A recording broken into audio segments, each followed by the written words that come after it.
Gracias, señoras y señores, y bienvenidos aquí con el cubanito más chistoso del mundo. See, some of you seem surprised that I just spoke in Spanish. And you shouldn't sweat it, guys, because around 30 years ago, my father felt the exact same way. When I grew up, there was no Latino comics that were really big at the time, other than maybe Paul Rodriguez. At the time, Chico and the Man had been over for a long time since I was a kid, so Freddie Prinze was already no longer. And, of course, Desi Arnaz was already a long time gone. So in the 80s, all of the comedians that I emulated, all the comedians that I loved were all the African-American comedians. It was Bill Cosby, Richard Pryor, Eddie Murphy. And it's funny because Cuban culture is so derived from African culture.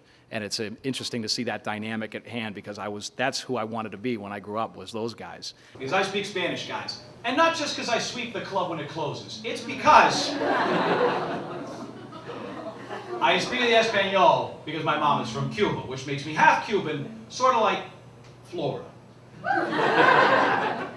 Which also makes me half Latino, sort of like America. Some people tell me that I don't look Latino. I don't mind announcing it. I mind it that some people don't believe it. Like I made it up.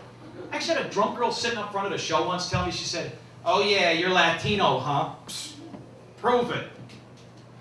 How do I answer that? What am I supposed to do? Break out into a little salsa dance? Or get her pregnant and leave the country? It's good to see you guys are not uptight or offended at Latino stereotypes. Okay, that warms my heart, because Latinos are not concerned with stereotypes. We'll steal any type of stereo. My point is, but I guess it's because I don't look like street Latino. I'm more like Luis from Sesame Street Latino. Non-threatening even with a knife. Most of my material is ethnically driven. I have a lot of material, but most of the stuff that is truest to me, truest to my heart, is what I think comes out on stage best. And that is all of my ethnically driven material. So I do a lot of it on stage, and you'll see some of it tonight. It's difficult these days to do ethnic and or racial humor these days, thanks to Michael Richards and Don Imus. Everybody's assholes are clenched real tight now. You know, the weirdest thing about the Michael Richards situation is when that happened, people asked me about it, but they always framed the question in the same stupid way. They asked me, "What did you think of the Michael Richards meltdown?" As if there are two separate answers to that fucking question. That implies I might actually say back to somebody, "You know what? I dig the new material." Tell you what I do dig, I love the Spanish channel. I love especially watching the news on the Spanish channel. Los Noticias. Because they do the news right. They scare the ever-loving shit out of you on the Spanish channel. Watching American broadcasts of the news, no matter how horrible the story, the newscaster always delivers it the same way. Calm, with a big smile, like they're in a diabetic coma. This evening on the 10 o'clock news, brush fires are spreading across California. Millions dead. Residents are cautioned to stay on alert. Latinos are not exactly known for their subtlety. The same thing on the Spanish channel. Bienvenidos a Los Noticias! Esta noche, en California, todo está quemando! ¡Ay, qué lástima! ¡Corre para tu vida! And now here's our weather lady, topless and in a thong. Guys ever flip through the channels late at night and you catch an old movie that you love, but it's dubbed in Spanish, and you watch it anyway? Because it's been a good 10 years since you last enjoyed Die Hard 2. 1 in the morning, chances is you're kind of high, so you just think Bruce Willis is Cheech Marin. Dude, check it out, Die Hard Up in Smoke is on. Grab the chips and salsa. But right before the movie comes on, the dude with the Spanish broadcaster voice announces what great movie you're about to see. Esta noche, en Cinema Latino, Tobey Maguire y Kirsten Dunst en el espectacular Spider-Man. And then you watch the movie and it sounds like all of the voices in the movie are that same guy. Mary Jane, tengo que decirte algo importante. ¿Qué tienes que decir, Peter? Oh, no, Peter. El Green Goblin. Te voy a matar, Spider-Man. Perdón, necesito un agua. Un agua delicioso. Un agua refrescante. Necesito un aquafina.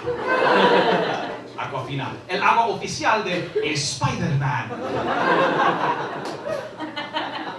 Some people think that bit's silly. They say, why would the Spanish dude butcher the word Spider-Man in English? Why would he just say the Spanish word for Spider-Man? Because it's a sentence, that's why. In good old Espanol, Spider-Man roughly translates to El hombre con el poder de la araña, which is not particularly marketable. Try putting that shit across a Burger King cup. You have to put chunks of the phrase across the cup, the fries, and the burger. El hombre con el poder de la araña. Meal. And I don't know about you guys, but if I saw the word araña on my food, I'd think twice about eating it. Just saying. Glad Spider-Man is not a Latino, because if he was, the movie would be different. If Spider-Man was Latino, he would not use his powers to fight the forces of evil. He would use his powers to hold down extra jobs. He'd climb buildings to wash the windows, and he'd use his web fluid to hold together shitbox cars, and he'd use his spider sense to pick up the lottery numbers. It'd be a very different film. Talked to my grandmother the other day. I needed the money. And love my grandmother. My grandmother is 89 years old. She's 4'7". She survived breast cancer in communist Cuba, and she doesn't give a shit what she says anymore. It's the most entertaining conversation you'll ever have. I love my grandmother because my grandmother talks shit about everybody at full volume. And she only speaks Spanish. But she thinks that Spanish is a secret code that only her and her family understand. My grandmother moved about a year ago to Southern California, where this is a difficult trick to pull off. Sometimes you gotta rein her in. You gotta go, hey, Abuelita, not for nothing, but those guys with the neck tattoos, the sunglasses, and the plaid shirts seem to understand what you're saying. And she's got like osteoarthritis, so it looks like she's flashing them gang signs. And she is hardcore. I want my own show on the Spanish channel, guys. Actually, that's not accurate. I want my own Spanish channel. Because I believe in truth in advertising. I wouldn't call it the Spanish channel. I would call it what it's more commonly known as. I would call it the Game Shows and Ass Network. And I would have all your Spanish channel staples. You know, like puppets, and game show wheels, and Mexican masked wrestlers, and Spanish bullfighters, and mariachi singers, and I talk real loud in that same Spanish broadcaster voice. Because that's how I actually speak Spanish. See, some dudes with a Spanish accent, they sound authentic. They sound smooth and muy macho. Like Antonio Banderas. See, that dude's voice could sell sex. But I'm pretty sure my voice could move some serious Goya products. Because I don't know if you noticed, my Spanish accent makes me sound like the son of a soccer announcer and Count Chocula. Gol! Chocolate de marshmallows! ¿Dónde está mi amigo, el Capitán Crunch? Not a real sexy or a sultry voice there. You can't ask a woman to go to bed with you with that voice. It's not going to work. Esta noche, ¿quieres ir para la cama? La cama de sí, Posturepede.